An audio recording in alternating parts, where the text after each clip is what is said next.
Cooperation academy के online platform पे आप सबका हार्दिक अभिनंदन है। आज पढ़ेंगे हम आर्टिकल 1 से 18 से पढ़ेंगे, लेकिन अभी रिवीजन करा देता हूँ मैं 111 से। और जो बाकी की क्लासेज हैं वो पहले पूरे प्लेटफॉर्म पर पहले से प्रोवाइड की हुई हैं और हम उनको रिवीजन मैराथन क्लासेज लाते रहेंगे। तो आर्टिकल 111, इसके अंदर राष्ट्रपति के पास 3 शक्तियाँ होती हैं। कितनी शक्तियाँ होती हैं? 3।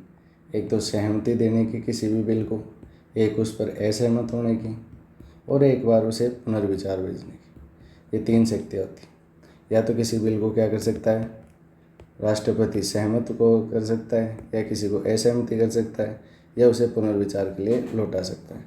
आर्टिकल 111। फिर करें हम आर्टिकल 112 के अंदर।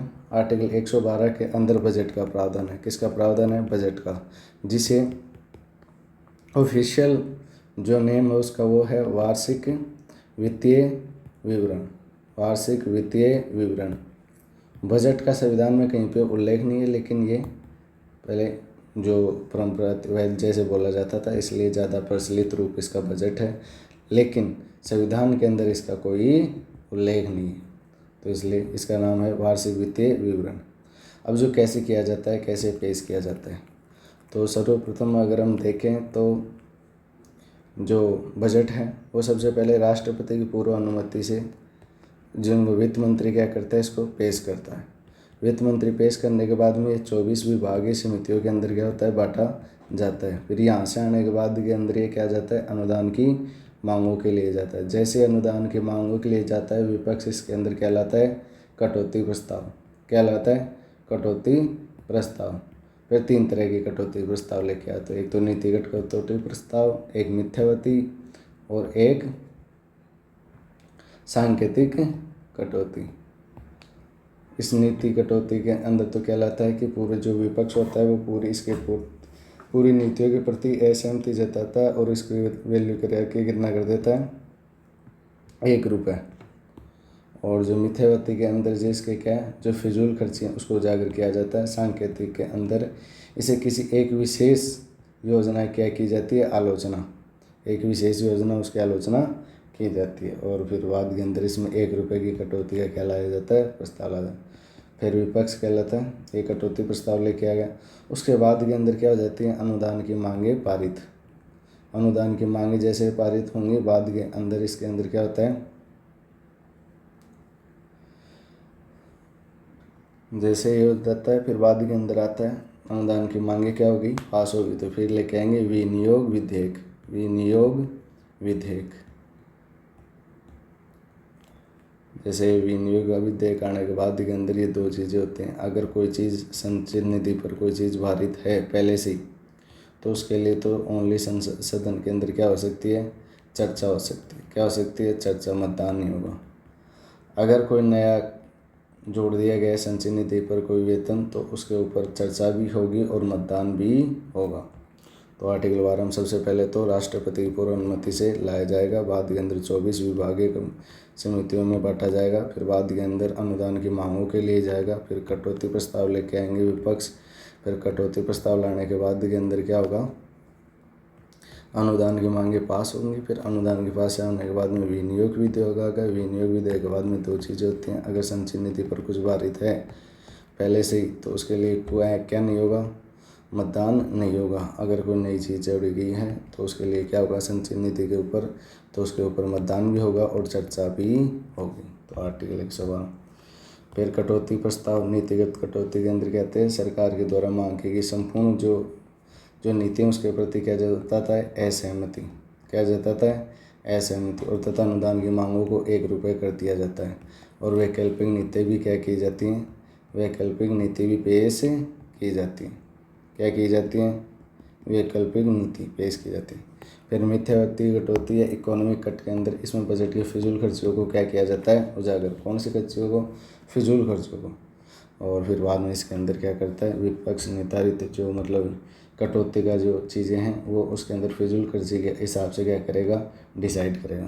फिर है सांकेतिक कटौती। इसके अंदर सरकार की किसी एक विशेष योजना की क्या बनाया जाता है, विशेष योजना की आलोचना की जाती है, जिसमें 100 रुपये का क्या लाया जाता है, कटौती प्रस्ताव लाया जाता है। कटौती प्रस्ताव केवल कहाँ पे लाया जा सकता है? लोकसभा के अंदर। कटौती प्रस्ताव के कारण बजट पे क्या हो जाती है? विस्तार से चर्चा। अब पूछ ले कि कटौती प्रस्ताव क्यों लाती है सरकार, जब ये पास होने के नहीं, 1 रुपये भी कम करने का नहीं, तो इसलिए लाता है कि इससे क्या हो जाती है? सदन के अंदर चर्चा हो जाती है अच्छी तरीके से, इसलिए लाए जाते हैं। यदि कटौती प्रस्ताव पारित हो जाता है सरकार को क्या देना होता है? त्यागपत्र।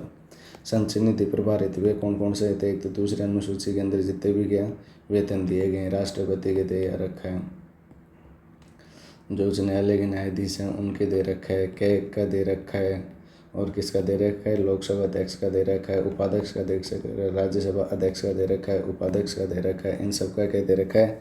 वो तो अनुसूचित वो वेतन। फिर उच्चतम न्यायालय में के सभी व्यय कौन देता है? सुप्रीम, ये मतलब संचयन निधि द्वारा। संघ लोक यूपीएससी के सारे खर्चे कौन दी? किसके द्वारा? संचयन निधि। भारत सरकार के ऋण भी किसके द्वारा? इसमें राज्य में दिए जाने वाले कुछ अनुदान भी इसके द्वारा। फिर अनुदान की मांगे, आर्टिकल 113 के अंदर जो क्या लेता है?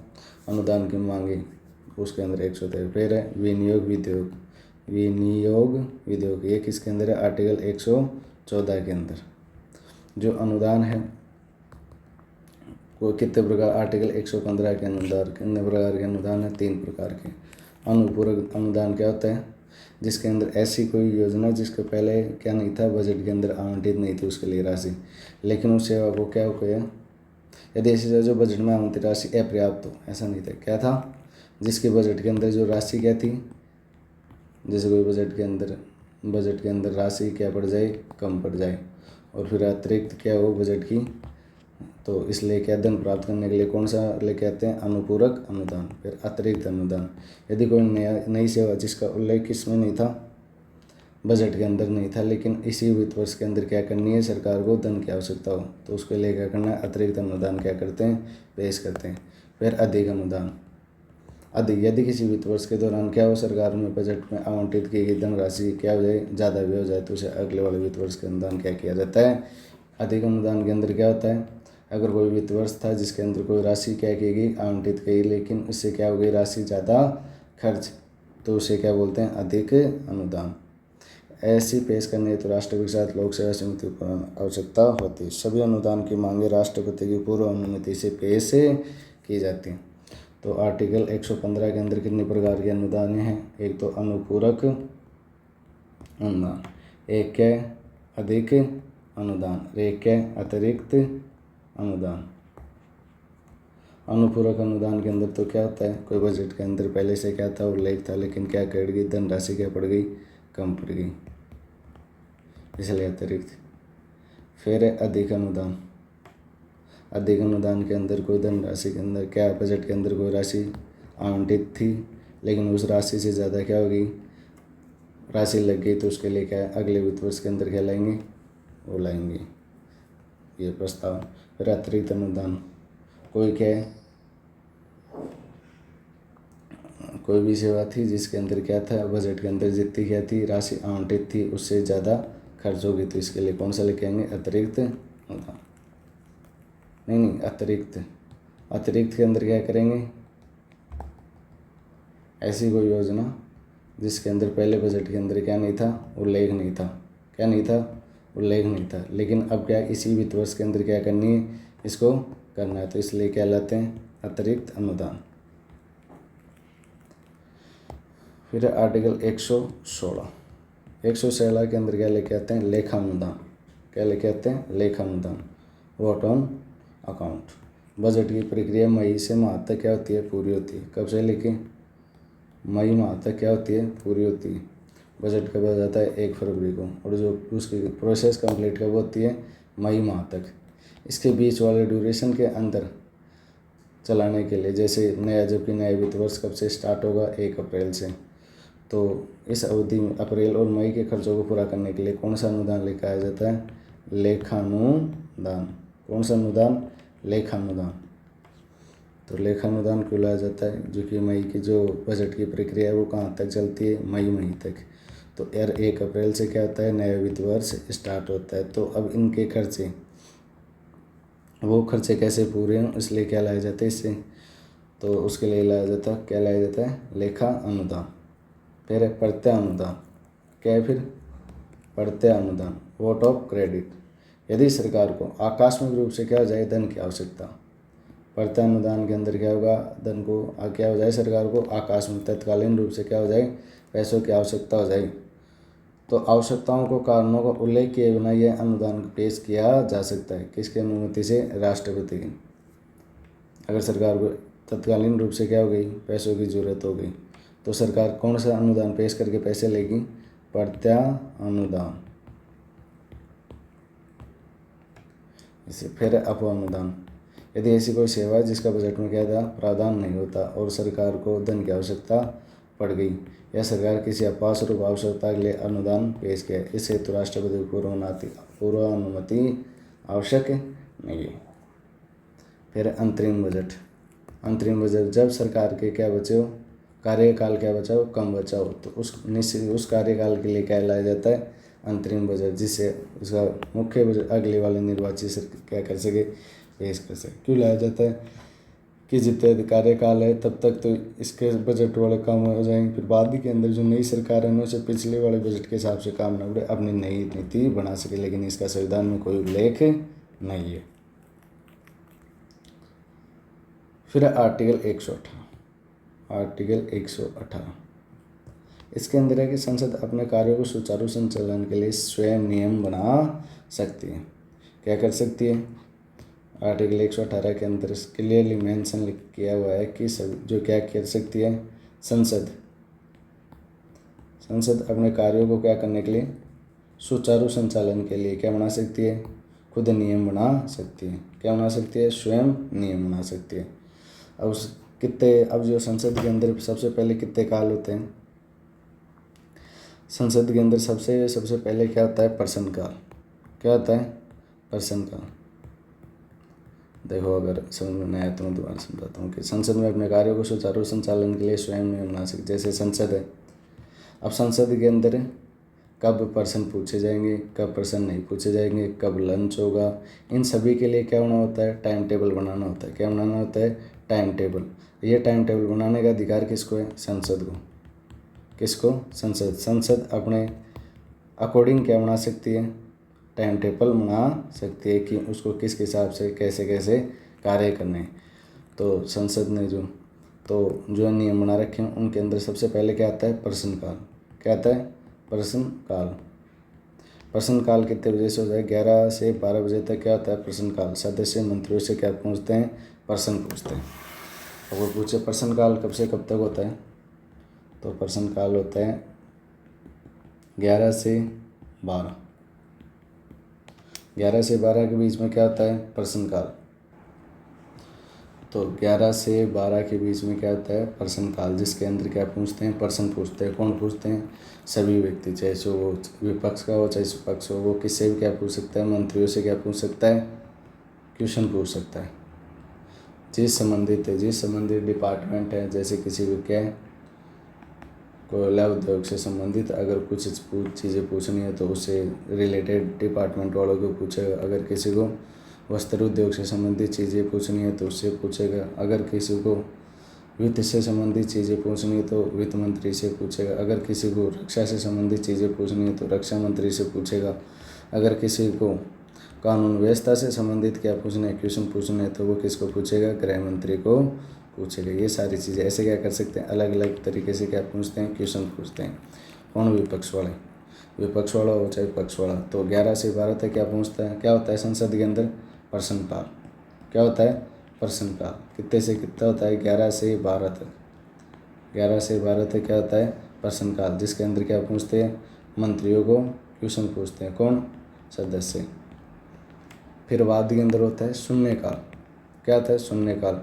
शून्यकाल होता है 12 से 1 बजे तक शून्यकाल होता है। संसद सदस्य बिना पूर्व सूचना के मामले उठा सकते हैं। भारतीय नवाचार 1962 के अंदर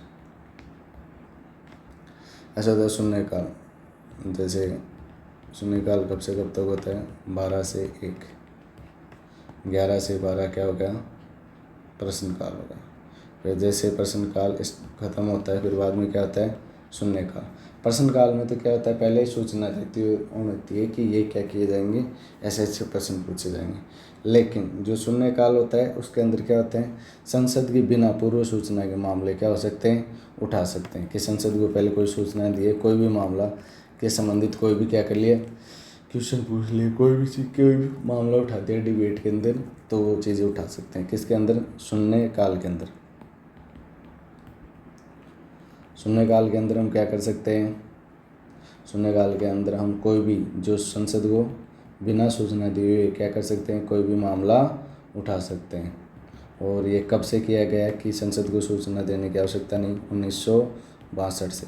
कब से, 1962 से। कब से किया गया है, 1962 से किया गया है। कौन सा नवाचार है, भारतीय नवाचार, इंडियन इनोवेशन। तो 1962 के अंदर शून्यकाल के अंदर क्या चेंजमेंट किया कि कोई भी व्यक्ति बिना संसद को सूचना दिए क्या कर सकता है, कोई भी क्वेश्चन पूछ सकता है। फिर बाद में होता है लंच। क्या होता है, लंच 1 से 2 बजे तक। 1 से 2 बजे तक संसद का क्या होता है, लंच क्या कार्रवाई चलती है। इस टाइम नहीं, इस टाइम के अंदर क्या होता है, लंच। फिर होते हैं शाम की कार्रवाई, 2 बजे से अंत तक कितनी भी जो संसद डिसाइड करे। शाम की कार्रवाई क्या होती है, 2 बजे से स्टार्ट हो जाती है और फिर बाद के अंदर तक कितने भी चला, चाहे 3 बजे तक चलाएं, चाहे 4 बजे तक चलाएं, 5 बजे तक चलाएं, चाहे 6 बजे तक, चाहे 7 बजे तक, कितने भी टाइम के लिए चलाएं। तो फिर इस समय विभिन्न विधेयकों पर प्रस्ताव पर क्या की जाती है, चर्चा की। जितने भी क्या आए हुए हैं विधेयक या प्रस्ताव आए हुए हैं उनके ऊपर क्या करते हैं, चर्चा करते हैं। तो राज्यसभा में प्रश्नकाल व शून्यकाल की अवधि लोकसभा की विपरीत होती है, अर्थात 11 से 12 बजे तक शून्यकाल होता है, 12 से बजे तक क्या होता है, प्रश्न। तो हमने देखे कि संसद है, आर्टिकल 118 के अंदर क्या लिखे, संसद के क्या लिखे हुए हैं, नियम। कि संसद अपना कार्य को क्या करने के लिए, अच्छी तरीके से सुचारू संचालन के लिए क्या बना सकती है, नियम बना सकती है। तो क्या नियम बनाए संसद ने कहा कि एक हो, सबसे पहले संसद के अंदर ऐसे कुछ नहीं होगा कि कभी क्वेश्चन पूछ रहे हैं, कभी लंच करने जा रहे हैं, कभी क्या कर रहे हैं, कभी कोई विधेयक पर चर्चा होगी बिना कोई टाइम टेबल के, ऐसा नहीं होगा। उन्होंने एक फ्रेमवर्क डिसाइड कर दिया कि 11 से लेके 12 तक ओनली प्रश्न पूछेंगे। इसको क्या बोला जाएगा, प्रश्नकाल। कि 11 से 12 बजे तक ओनली क्या पूछे जाएंगे, प्रश्न। किससे पूछे जाएंगे, मंत्रियों से। अब इस प्रश्नकाल के अंदर क्या होता है, मंत्रियों से क्या किए जाते हैं, क्वेश्चन पूछे जाते हैं। फिर क्या बोला उन्होंने, फिर बोला कि बाद में होगा शून्यकाल। क्या होगा, शून्यकाल के अंदर तुम कोई भी मुद्दा उठा सकते हो। ऐसे कोई भी मुद्दा यहाँ पर उठा सकते हो कि प्रश्नकाल में ना। अगर तुम्हें कोई मुद्दा उठाना है उसके लिए क्या मिलेगा आपको, शून्यकाल। वो कब से होगा, 12 से 1 तक, जिसके अंदर आप कोई भी मुद्दा उठाओ। फिर तीसरे बाद के अंदर क्या हो जाएगा, लंच। क्या होगा, लंच। कब से लेके 1 से 2 तक, 1 से 2 तक लंच है। फिर बाद के अंदर होती है शाम की कार्रवाई। क्या होती है, शाम की कार्रवाई। तो जब शाम की कार्रवाई होती है जिसके अंदर क्या होता है, उसके अंदर होता है 2 से अंत तक, जब कोई भी कितना भी टाइम हो, जब तक 2 से तीसरी कार्रवाई। फिर बाद के अंदर हम देखें तो ये तीनों कार्रवाई होते हैं। कि एक के अंदर क्या पूछें, जो ये क्या होता है, ये क्या मतलब,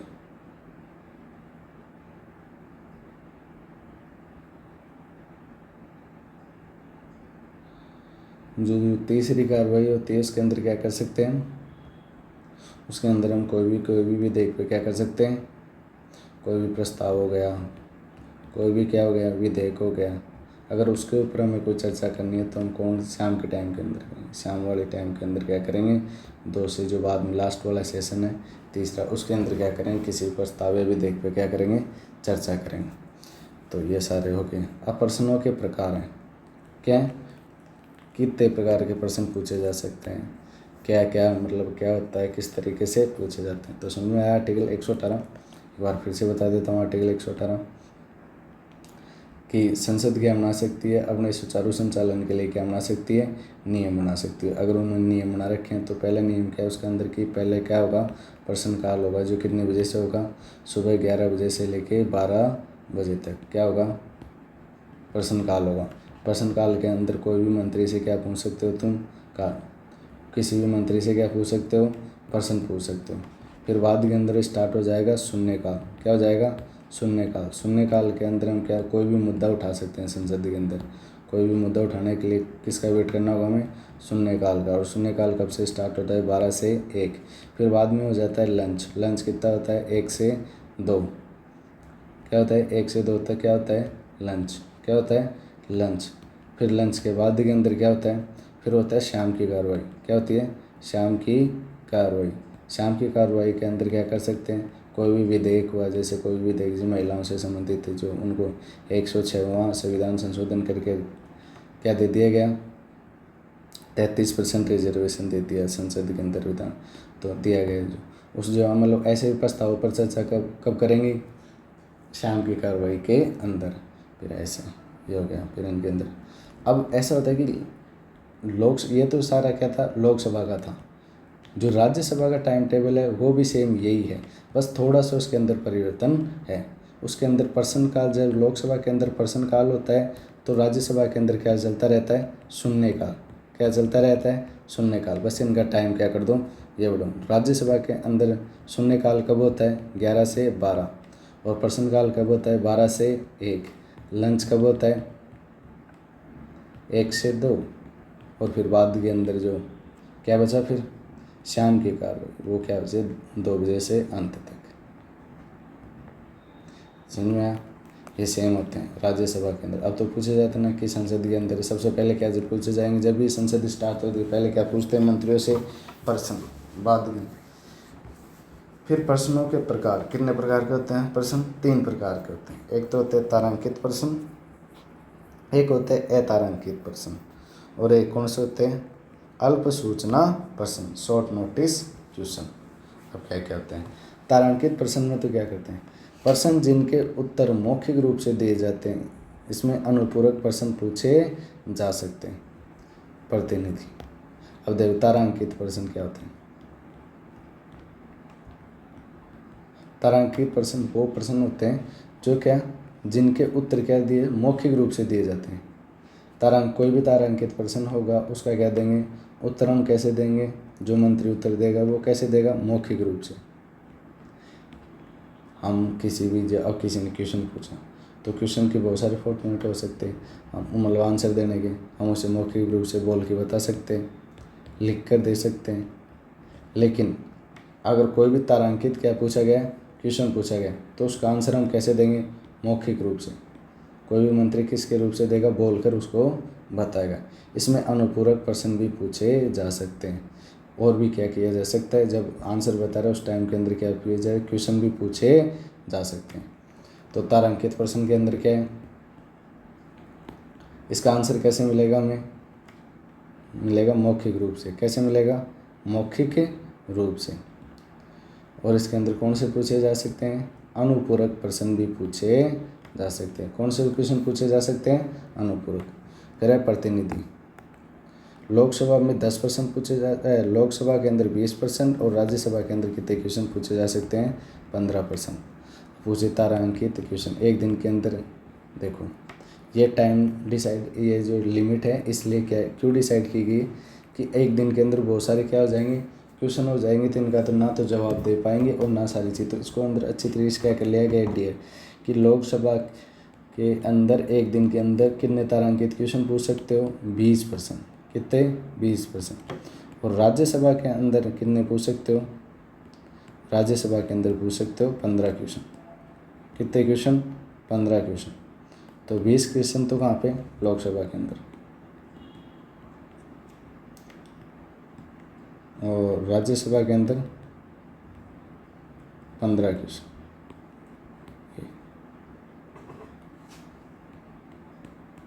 फिर अतारांकित प्रश्न, प्रश्न जिनका उत्तर लिखित रूप से दिया जाता है, इसमें अनुपूरक प्रश्न नहीं पूछे जा सकते। जैसे फिर है तारांकित। तारांकित के अंदर कौन से क्वेश्चन पूछे इसके अंदर, जिनका उत्तर कैसे दिया जाएगा, आंसर जिसका उत्तर दिया जाएगा लिखित रूप से। किस रूप से, लिखित रूप से, कि आपने किसी मंत्री से क्या पूछा, क्वेश्चन पूछा, फिर बाद के अंदर उस मंत्री ने उसका जो सारी चीज़ें पूछी आपको लिख के और बाद के अंदर आपके पास प्रोवाइड करेगी, ये लो आपका आंसर। एक क्या होता है तारांकित के अंदर, तो आपको कैसे बताना होगा, बोल कर बताना होगा, मौखिक रूप से बताना होगा। और एक दिन के अंदर जो क्रॉस क्वेश्चन भी पूछ सकते हैं, क्या पूछ सकते हैं, क्रॉस क्वेश्चन, अनुपूरक क्या पूछ सकते हैं, प्रश्न पूछ सकते हैं। फिर अतारांकित के अंदर आंसर का कैसे देगा, लिखित रूप से देगा। कैसे देगा, लिखित रूप से। कोई भी आंसर देना होगा मंत्री को तो कैसे देगा, लिखित रूप से। और इसके अंदर अनुपूरक क्वेश्चन नहीं पूछ सकते भाई। कौन से क्वेश्चन नहीं पूछ सकते, अनुपूरक क्वेश्चन नहीं पूछ सकते। प्रतिनिधि लोकसभा के अंदर कितने क्वेश्चन पूछे जा सकते हैं ऐसे, 230। राज्यसभा के अंदर 160। एक सांसद अधिकतम 10 प्रश्न पूछ सकता है। कौन से, अतारांकित। तो लोकसभा के अंदर कितने क्वेश्चन पूछे जाएंगे, 230। लोकसभा के अंदर कितने क्वेश्चन पूछे जाएंगे, 230। और राज्यसभा के अंदर 160। तो लोकसभा के अंदर कैसे कितने क्वेश्चन पूछे जाएंगे, 230। और राज्यसभा के अंदर 160। और एक आदमी अधिकतम कितने क्वेश्चन पूछ सकता है, अतारांकित, एक आदमी पूछ सकता है 10 क्वेश्चन। तो तारांकित क्वेश्चन कुल टोटल लोकसभा के अंदर कितने पूछे जा सकते हैं, 20। राज्यसभा के अंदर 15। अब अतारांकित क्वेश्चन लोकसभा के अंदर पूछे जा सकते हैं कितने, 230। और जो राज्यसभा के अंदर 160। और एक आदमी कितना पूछ सकता है, मैक्सिमम 10 क्वेश्चन पूछ सकता है। फिर अल्प सूचना प्रश्न, क्या, अल्प सूचना प्रश्न, शॉर्ट नोटिस क्वेश्चन। यदि कोई प्रश्न 10 दिन से कम समय के नोटिस पर पूछा जाता है, यदि कोई प्रश्न 10 दिन से कम के नोटिस पर पूछा जाता है, आवश्यक मामलों में प्रश्न पूछा जाता है, मंत्री की सहमति के बाद इस प्रकार के प्रश्न को क्या कर लिया जाता है, स्वीकार कर लिया जाता है। लोकसभा के अंदर 1, राज्यसभा के अंदर 1। ये कौन सा क्वेश्चन है, अल्प सूचना प्रश्न, अल्प सूचना प्रश्न, शॉर्ट नोटिस क्वेश्चन। क्या, short notice question. Short notice question क्या पूछ सकते हैं, एक दिन के अंदर एक ही पूछ सकते हो, लोकसभा के अंदर और राज्यसभा के अंदर। इसके अंदर आपको आंसर देने की, क्या देने की, आंसर यानी उत्तर देने की क्या होती है, सीमा निर्धारित होती है। क्या होती है, सीमा निर्धारित।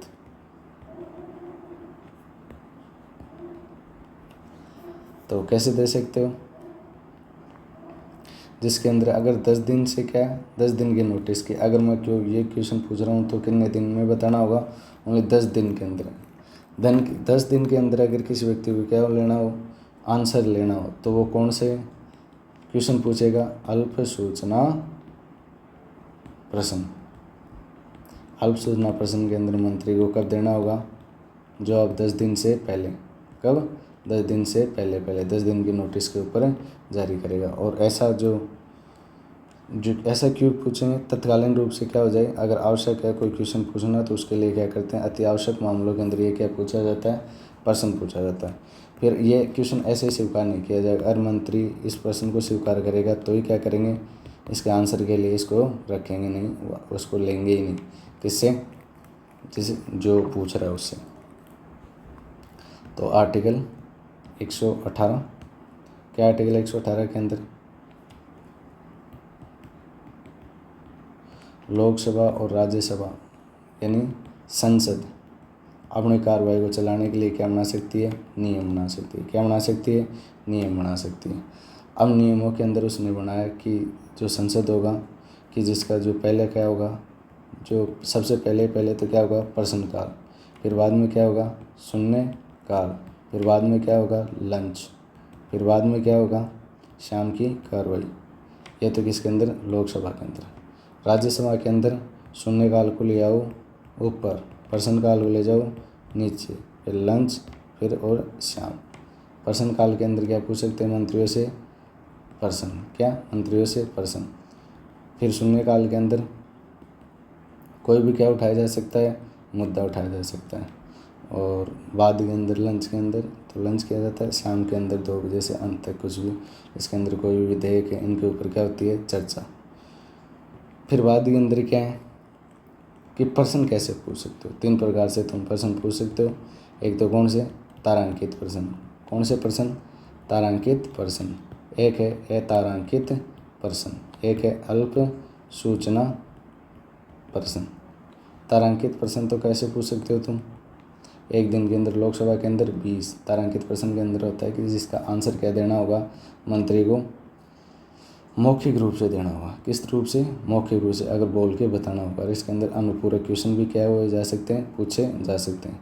जो लोकसभा के अंदर तो कितने क्वेश्चन पूछे जाएंगे? ऐसे 20। राज्यसभा के अंदर 15। फिर अतारांकित क्वेश्चन। अतारांकित के अंदर आंसर कैसे दिया जाएगा? लिखित रूप के अंदर। और लोकसभा के अंदर अधिकतम कितने क्वेश्चन पूछ सकते हैं? ऐसे 230। और राज्यसभा के अंदर अधिकतम कितने क्वेश्चन पूछ सकते हो? 160। और एक व्यक्ति अधिकतम कितने क्वेश्चन पूछ सकता है? 10। क्या पूछ सकता है? 10। फिर अल्प सूचना प्रश्न। अगर किसी क्वेश्चन का आंसर कितने चाहिए? 10 दिन के अंदर चाहिए, तो हम इसका क्या करेंगे? प्रयोग करेंगे। और ये किसकी सहमत है? अगर मंत्री क्या हो जाता है? सहमत, तो ये क्वेश्चन लिया जाएगा आंसर के लिए, नहीं लिया जाएगा। और फिर बाद के अंदर ऐसा लोकसभा के अंदर कितने क्वेश्चन पूछ सकते हैं? 1। और राज्यसभा के अंदर भी 1। फिर अब बात करते हैं कि महत्वपूर्ण प्रस्ताव होते हैं क्या? कुछ महत्वपूर्ण, जैसे विश्वास प्रस्ताव हो गया, अविश्वास प्रस्ताव हो गया, निंदा प्रस्ताव हो गया, स्थगित प्रस्ताव हो गया, ध्यान आकर्षण प्रस्ताव हो गया, और अल्पकालीन चर्चा होगी, नियम, और ये सारी बात करेंगे हम कौन से कि ये प्रस्ताव क्या होते हैं। कि आजकल कि ये प्रस्ताव आए हैं लोकसभा के अंदर, थोड़े दिन पहले देखा है कि विपक्ष में क्या लेके आए? अविश्वास प्रस्ताव लेके आए थे। इस प्रकार से क्या होते हैं विश्वास प्रस्ताव, अविश्वास प्रस्ताव? तो हम इसके अंदर देखें तो सबसे पहले क्या है? विश्वास प्रस्ताव। तो विश्वास प्रस्ताव के अंदर ये लोकसभा में सत्ता पक्ष द्वारा अपना बहुमत सिद्ध करवाने के लिए क्या किया जाता है? क्या किया जाता है? प्रस्ताव पेश किया जाता है।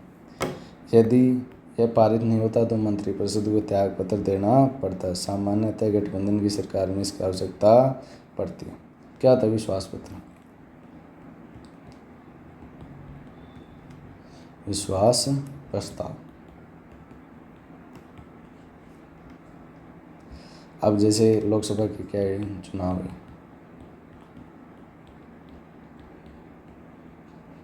बीजेपी की सीट कितनी आई? 232 के समथिंग बीजेपी की सीट है। बहुमत के लिए कितने चाहिए? 272। तो लोकसभा के अंदर अब जो बीजेपी की सरकार है वो किस प्रकार से विश्वास दिलाए कि हमारे कितने सदस्य हैं, हमें कितने लोग चाहते हैं? 272 लोग हमारे क्या है? पक्ष के अंदर हैं। क्या है? पक्ष के अंदर हैं। तो इसके लिए क्या लाया जाता है? विश्वास प्रस्ताव। जैसे विश्वास क्या लाएंगे? प्रस्ताव लाएंगे। तो विश्वास प्रस्ताव लाएंगे तो अगर इसके ऊपर कितने जनों ने हाँ बोल दिया? 272 ने, तो ये क्या हो जाएगा? पास हो जाएगा। क्या हो जाएगा? पास। अगर सरकार ने क्या लेके आई? विश्वास प्रस्ताव लेके आई और यहाँ पे क्या हुए? 270 ही क्या हो पाए? इसके पक्ष में क्या बोली उन्होंने? सहमति जताई। अगर 2 वोट भी क्या रह गए, चाहे 1 वोट भी क्या रह गया कम, तो सरकार क्या हो जाएगी? गिर जाएगी। क्या हो जाएगी? सरकार गिर जाएगी। क्योंकि उनका क्या नहीं, उनके पास पूर्ण बहुमत ही नहीं है। क्या नहीं है? बहुमत के लिए कितने वोट चाहिए? 272। जबकि पास हुए कितने? 270। तो क्या वो पार्टी अपना विश्वास साबित कर पाएगी? नहीं। तो वो पर सरकार क्या हो जाएगी? वो पार्टी, वो सरकार गिर जाएगी। क्या हो जाएगी? अगर कोई भी ऐसे दिलवाने की कोशिश कर रहा है जिसके अंदर क्या नहीं है, उसको पूर्ण बहुमत मिला। जैसे अपन बात करें कि मेरे पास क्या है? 10 रुपये हैं। कोई बोले मेरे पास क्या है? 10 लाख रुपए, ऐसे मान लो। क्या है? 10 लाख रुपए। हम तो उसे कैसे मतलब विश्वास करें उसके ऊपर कि उसके पास 10 लाख रुपए हैं? तो क्या करे वो? वो हमें विश्वास दिलाने के लिए क्या करवाए, आसपास के लोगों की हम ऐसे दिलवा दे कि अगर हम तेरे पास ये मान लो 500 लोग हैं, 500 लोगों के अंदर अगर 272 लोग क्या कर देते हैं, 500 अगर 550 के अंदर 272 लोग बोल देंगे किसके पास क्या है 10 लाख रुपए, तो हम मान जाएंगे किस क्या आपके ऊपर 10 लाख रुपए हैं। तो इसलिए क्या लाइक अपना विश्वास जताने के लिए, मेन उद्देश्य क्या है, अपना विश्वास जताने के लिए क्या लाते हैं, विश्वास प्रस्ताव, कि हमारे पास इतने सांसद हैं, हमारे पास इतने सांसद हैं। सरकार ऐसे नहीं बनती, सरकार किसी भी सरकार को बनाने के लिए, जैसे बीजेपी वालों ने अब सरकार बना रखी है, तो उसके लिए कितने सदस्य होने चाहिए, उनके पास 272 सदस्य होने चाहिए। कितने सदस्य होने चाहिए संसद के अंदर, 272। अगर उनके पास 272 क्या है सांसद है, तो क्या बना सकते हैं, सरकार बना सकते हैं। तो इसके लिए क्या लाते हैं, वो विश्वास प्रस्ताव। और विश्वास प्रस्ताव के अंदर अगर 272 जने क्या कर दें, हाँ बोल दें, इससे ज़्यादा बोले तो और भी बढ़िया, अगर लेकिन 272 बोलते क्या हो जाती है, उनकी सरकार बन जाती है। अगर किसी पक्ष के अंदर क्या नहीं आई, 272 वोट नहीं आई, तो बाद के अंदर सरकार गिर जाएगी। जब एक समय ऐसा हुआ था मोरारजी देसाई के समय, जब एक वोट से क्या हो गई थी, उनकी सरकार गिर गई थी। क्या हो गई थी उनकी अटल बिहारी वाजपेयी के समय, किसके समय, अटल बिहारी वाजपेयी के समय एक वोट से क्या हो गई थी, उनकी सरकार गिर गई थी। उनके पास कितने 271, और बहुमत के लिए कितनी चाहिए 272। तो फिर बाद के अंदर वो क्या हो गई, अपनी सरकार नहीं बना पाई। तो समझ में आया। इसकी आवश्यकता सामान्यतः गठबंधन की सरकार में क्यों आवश्यकता पड़ती है, कि गठबंधन का कोई भरोसा नहीं, आज गठबंधन में कल गठबंधन को तोड़ने के लिए तैयार हो जाता है। आज जैसे बीजेपी के पास 240 सीटें, मान लो ऐसे 240 सीटें हैं, अब उनको कितनी सीटों की ज़रूरत पड़ रही है, 22 सीटों की। अब ऐसी कोई पार्टी है जिसके पास क्या है 22 सीटें हैं, लेकिन कल कोई नाराज़गी के कारण उसने बोल दिया कि मैं तो गठबंधन तोड़ती हूँ, मैं तो तुम्हारा साथ नहीं दूंगी। अब इनको मिला के तो 272 हो रहे हैं, लेकिन अगर इस किसने क्या तोड़ दिया, गठबंधन तोड़ दिया, तो फिर बाद के अंदर इनके पास कितनी सीटें होगी 240। तो फिर बाद के अंदर क्या लाया जाता है, विपक्ष वाले क्या लाएंगे, अविश्वास प्रस्ताव लेके आएंगे। अविश्वास प्रस्ताव क्या होंगे, जैसे वो लेके आएंगे तो उसके अंदर ये पास हो जाएगा। जो 22 लोग पहले उनका साथ दे रहे थे, अब की बार इसका देंगे। अगर इस बार 22 लोग इसके विपक्ष का साथ दिए तो कितनी सीटें हो जाएंगी, 272 से सीटें ज़्यादा किसकी हो जाएंगी, मतलब पक्ष के अंदर हाँ किसको बोल दिया जाएगा, अविश्वास प्रस्ताव को। तो अविश्वास प्रस्ताव क्या हो जाएगा, पास हो जाएगा, तो सरकार क्या हो जाएगी, गिर जाएगी। तो समझ में आया विश्वास प्रस्ताव। विश्वास प्रस्ताव कौन लेके आता है, पक्ष वाली पार्टी। पक्ष वाली पार्टी क्या करना, अपना बहुमत सिद्ध करने के लिए, कि हमारे पास सरकार बनाने के लिए 272 से 272 तो ही, इससे ज़्यादा क्या हमारे पास सांसद हैं, या 272 होने चाहिए, 272 से अधिक सांसद। अगर 272 से अगर सांसद सिद्ध नहीं कर पाए, बहुमत सिद्ध नहीं कर पाए, तो सरकार क्या हो जाएगी, सरकार को क्या देना होगा, मंत्रिपरिषद को क्या देना होगा, त्यागपत्र अधिकार। सामान्यतः गठबंधन सरकार की क्या होती है, आवश्यकता। फिर होता है अविश्वास प्रस्ताव।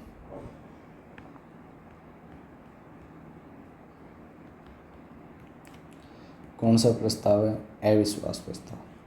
कौन सा प्रस्ताव है, अविश्वास प्रस्ताव। यह लोकसभा के अंदर किसके द्वारा लाया जाता है, विपक्ष के द्वारा।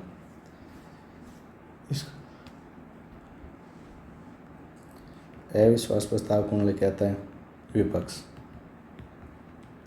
और विश्वास प्रस्ताव पक्ष। यह लोकसभा में विपक्ष के द्वारा लाया जाता है। इस पर 50 सदस्यों के हस्ताक्षर होना आवश्यक है। अगर विपक्ष वाले क्या ला रहे हैं, कोई भी प्रस्ताव ला रहे हैं, तो उसके ऊपर 50 सदस्यों क्या होने चाहिए, हस्ताक्षर। इसमें अविश्वास का कारण बताने की आवश्यकता नहीं होती।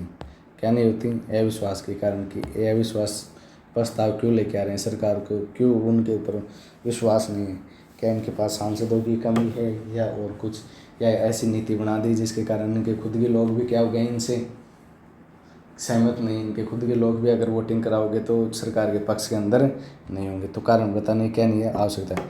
यदि किसी मंत्रिपरिषद के विरुद्ध नहीं लाया ये किसी मंत्रिपरिषद के विरुद्ध नहीं लाया जा सकता, वरन यह समस्त मंत्रिपरिषद के विरुद्ध ही लाया जाता है।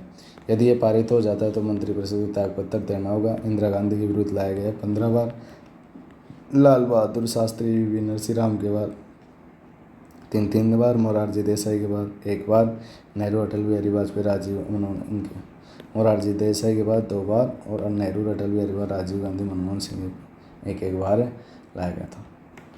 तो अविश्वास प्रस्ताव क्या होता है? अविश्वास प्रस्ताव वो होता है जो कि इसके द्वारा लाया जाता है विपक्ष के द्वारा। किसके द्वारा?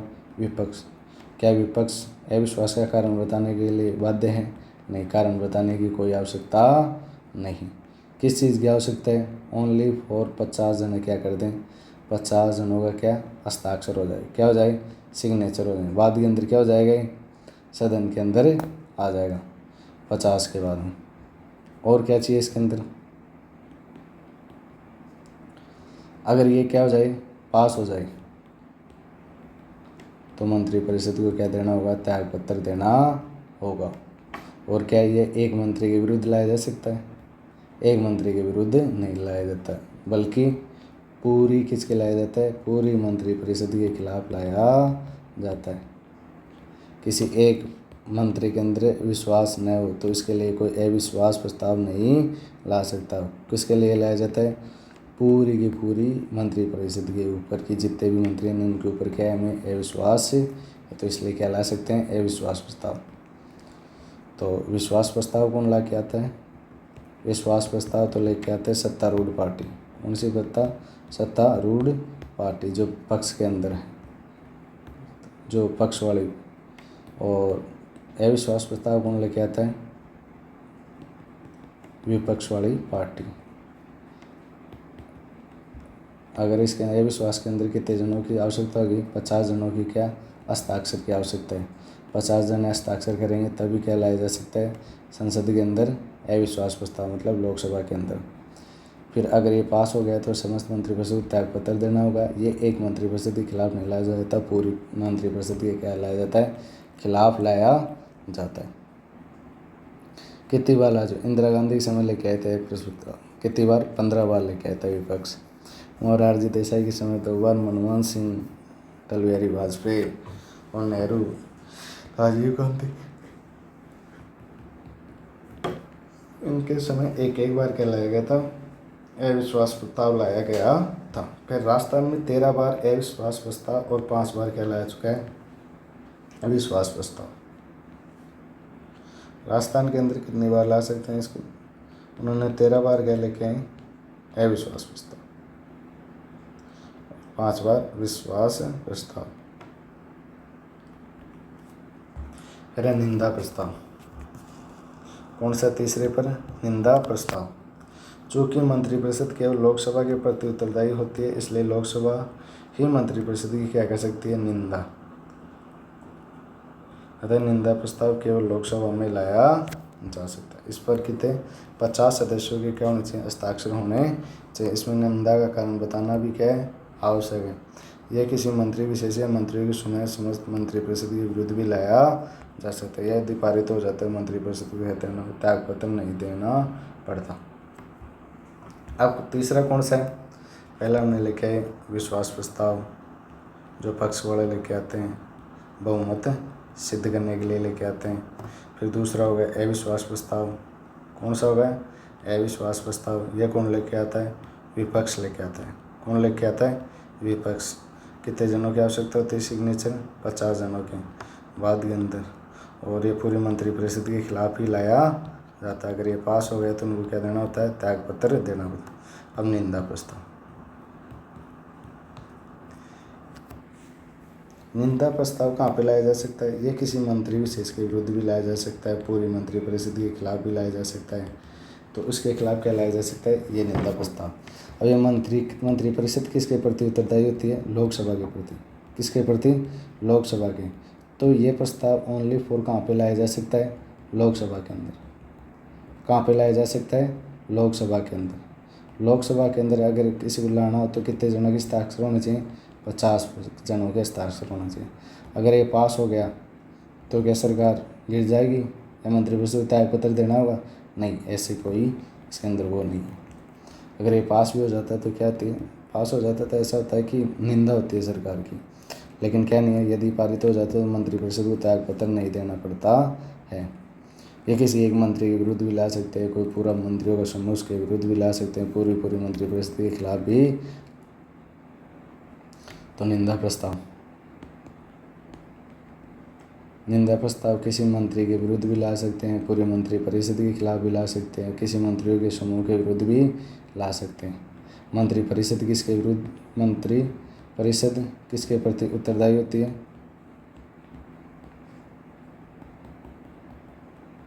लोकसभा की। तो ये ओनली फॉर कहाँ पे लाया जा सकता है? लोकसभा के अंदर। कहाँ पे लाया जा सकता है? लोकसभा के अंदर। जैसे इसे लोकसभा के अंदर लाएंगे, फिर अगर ये पास हो गया तो क्या त्यागपत्र दे मंत्रिपरिषद? नहीं, त्यागपत्र देने की आवश्यकता नहीं है। और विश्वास प्रस्ताव अगर सिद्ध नहीं हुआ तो त्यागपत्र देना होगा। और अविश्वास प्रस्ताव अगर ये पास हो गया तो क्या देना होगा? त्यागपत्र देना होगा। इसके अंदर भी कितने जनों की आवश्यकता थी? 50 जनों की। 50 जन हस्ताक्षर करेंगे तभी तो क्या लाया जा सकता है? ऐसे निंदा प्रस्ताव लाया जा सकता है। फिर है स्थगन प्रस्ताव, एडजॉर्नमेंट मोशन। यदि कोई बड़ी दुर्घटना घटित हो जाती है तो तत्काल उस पर चर्चा करने के लिए सदन की नियमित कार्रवाई को स्थगित करने के लिए प्रस्ताव लाया जाता है। इस प्रस्ताव में निम्नलिखित विशेषताएं होनी चाहिए। ये स्थगन प्रस्ताव क्यों लेके आते हैं? स्थगन प्रस्ताव इसलिए लेके आते हैं कि अगर क्या हो जाए, यदि कोई बड़ी क्या हो गई दुर्घटना हो गई, क्या हो गई? कोई बड़ी दुर्घटना घटित हो गई तो तत्काल रूप से उस पर ऊपर क्या करना है? चर्चा करनी है। क्या करनी है? चर्चा। जैसे स्थगन प्रस्ताव, जैसे क्या हो गई, अभी देश के अंदर क्या हो गया? पहलगाम अटैक हो गया। क्या हो गया? पहलगाम अटैक। अब संसद के अंदर पहले से क्या चल रही है? कार्रवाई चल रही है। उन कार्यों के ऊपर बात छोड़ो और अब हमें बात करने की किसकी आवश्यकता है? जो नियमित कार्रवाई है उसको क्या करो? थोड़े दिन के लिए क्या करो? स्थगित करो। हमें पूरा फोकस किसके ऊपर करना है? पहलगाम के अंदर कितने लोग मारे जा चुके हैं? 27 लोग मारे जा चुके हैं। ये क्या है? बहुत ही दुर्घटना घटित हो, क्या हो गई यहाँ पे? बहुत ही बड़ी कोई दुर्घटना हो गई। इसके कारण क्या ला रहे हैं हम? स्थगन प्रस्ताव। क्या ला रहे हैं? स्थगन प्रस्ताव। की जो और प्रस्ताव और विधेयक हैं जिसके अंदर तुम डिबेट और प्रश्न ये पूछते हो, ये बाद में करना। पहले पूरा फोकस सरकार का किसके ऊपर होना चाहिए? पहलगाम अटैक के ऊपर, कि पहलगाम अटैक हुआ, वो क्यों हुआ, किस कारण हुआ, क्या हमारी कमी थी, क्या सरकार की कमी थी, या हम अब इसको किस तरीक़ा से मुंह तोड़ जवाब दें। ये सारी चीज़ों के कारण, ये सारी चीज़ पूरा फोकस किसके ऊपर हो? अब इसके ऊपर। इसलिए क्या लाते हैं? स्थगन प्रस्ताव। यदि क्या हो जाए, कोई बड़ी दुर्घटना घटित हो जाती है, तत्काल उस पर चर्चा करने के लिए सदन की नियमित कार्रवाई को क्या किया जाता है? स्थगित। इस प्रस्ताव में निम्नलिखित विशेषताएं होनी चाहिए। क्या क्या क्या विशेषताएं होनी चाहिए? प्रस्ताव किसी भी एक विषय से संबंधित हो। प्रस्ताव किसी एक ही विषय से क्या हो? संबंधित। ओनली फॉर पहलगाम अटैक की चीज़ की बातें होनी चाहिए इसके अंदर। ऐ नहीं पहलगाम अटैक की तो बातें इसके अंदर तो जोड़ दी और फिर बाद के अंदर अपने कोई निजी मुद्दे उठाती है वो जो मंत्री जो इस तरह। ऐसा कुछ नहीं होना चाहिए। कोई तात्कालिक विषय पर जिसे तुरंत चर्चा जरूरी, ऐसा ही कोई क्या लाया जाएगा? ऐसी ही कोई चर्चा लाई जाएगी जिसके अंदर तुरंत ज़रूरत हो। जैसे पहलगाम अटैक है, इसके ऊपर हमें क्या तुरंत क्या ज़रूरत है? फिर विषय स्पष्ट व तथ्य पूरक हो। विषय क्या हो? स्पष्ट हो। वहाँ पे अच्छी तरीके से लिखा हुआ है कि हम पहलगाम की बात के अंदर क्या करेंगे? पहलगाम से संबंधित और तथ्यों के साथ बात करेंगे। 27 लोग मार गए। पहलगाम जो कश्मीर के अंदर है, पहलगाम के अंदर है, जो पहलगाम वहाँ पे क्या हुआ है? आतंकियों का क्या हुआ है? अटैक। वहाँ पे कितने लोग मारे गए? 27 लोग मारे गए हैं। 22 तारीख को ये हुआ है। ऐसे पूरे क्या होने चाहिए? तथ्य होने चाहिए और जनहित से जुड़ा होना चाहिए। लोगों की क्या हो? लोगों से जुड़ा होना चाहिए। ऐसे नहीं कोई अपने निजी स्वार्थ के लिए तुम कुछ भी लेके आ गए। क्या होना चाहिए? लोगों से जुड़ा होना चाहिए। तो इस प्रस्ताव में निम्नलिखित विशेषताएं क्या क्या होनी चाहिए?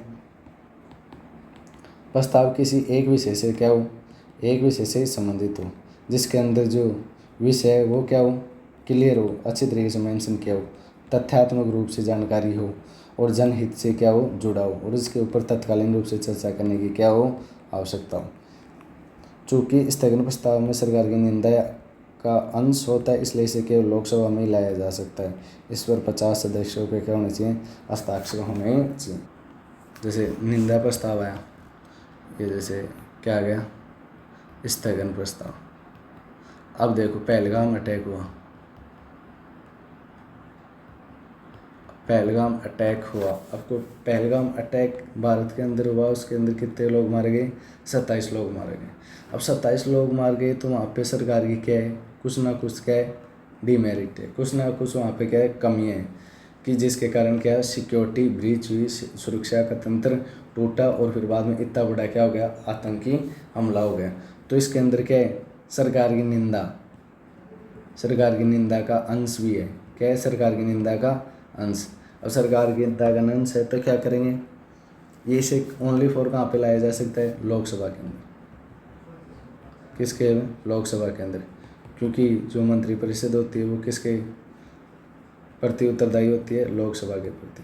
किसके प्रति, लोकसभा के प्रति उत्तरदायी होती है। तो स्थगन प्रस्ताव कहाँ पे लाया जा सकता है, ओनली फॉर लोकसभा के अंदर। किसके अंदर, लोकसभा के अंदर।